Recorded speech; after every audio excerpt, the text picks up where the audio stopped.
Maine's North Woods, an immensity difficult to comprehend, an endless ocean of green, unbroken by a single settlement or paved road, the largest tract of undeveloped forest land east of the Rockies.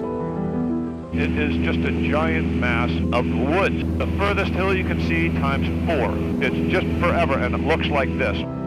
These are the unorganized territories of Maine, most of it private land actively worked by timber companies, but stored in these woods is a vast untapped potential, one that, with proper management, may offer our best chance at addressing the looming climate crisis and offsetting the carbon emissions heating our atmosphere. What it amounts to is over 500 million metric tons of carbon dioxide equivalents. Now, what does that mean?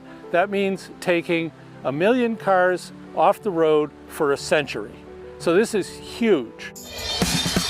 This is Chronicle on WCVB Channel 5. Bradford Camps, a sporting camp since 1890, its spot on Munsungan Lake, north of Katahdin and Baxter Park, so remote, so difficult to get to, most guests come in by float plane. On a busy day, it might be 5 hours of flying and 25 flights. When Igor Sikorsky and his wife Karen first pulled into Bradford Camps 25 years ago, they sensed their life was about to change. And we hadn't even seen like a cabin yet. We just felt that this was a place for us, our place.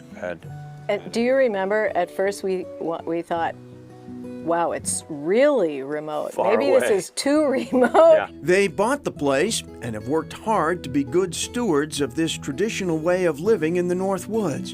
From cooking up a batch of beanhole beans to the use of lake ice cut in January, preserved in sawdust, and stored in the old ice house through fall. We're delivering just a little bit of a break from that mayhem out there. The background noise out there is really loud.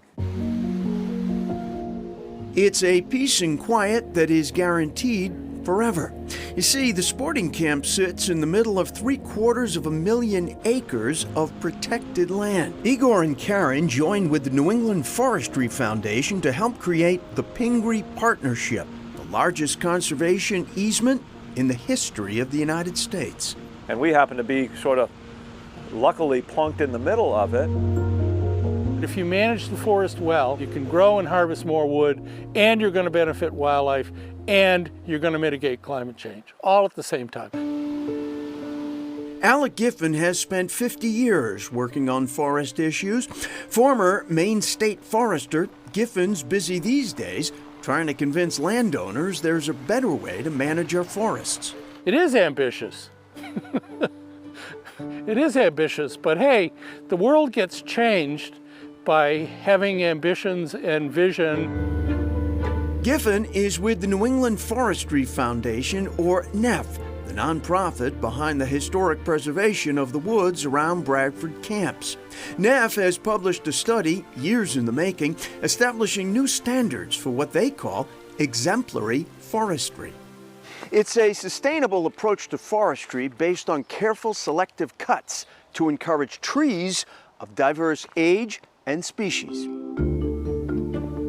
The end result, according to NEF's data, better wildlife habitat and more quality wood for the timber industry.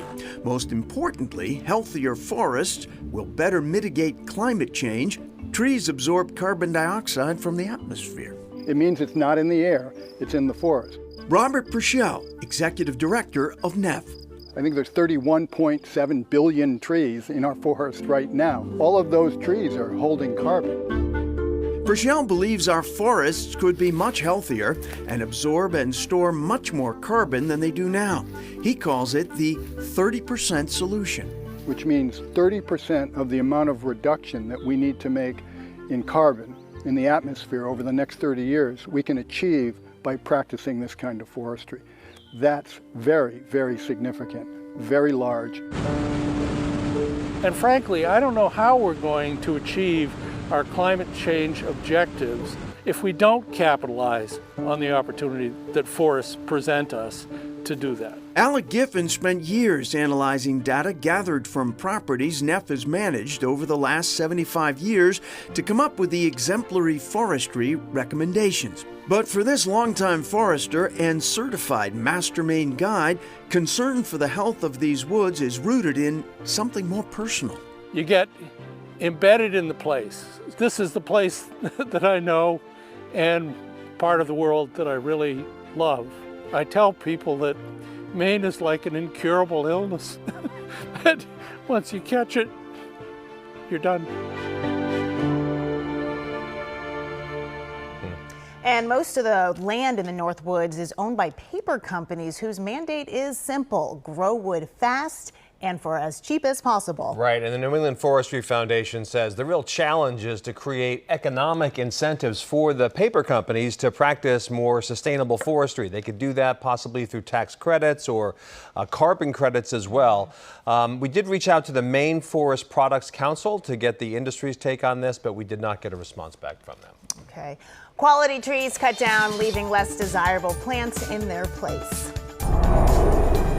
All that huge hardwood was short-term profit, just gone.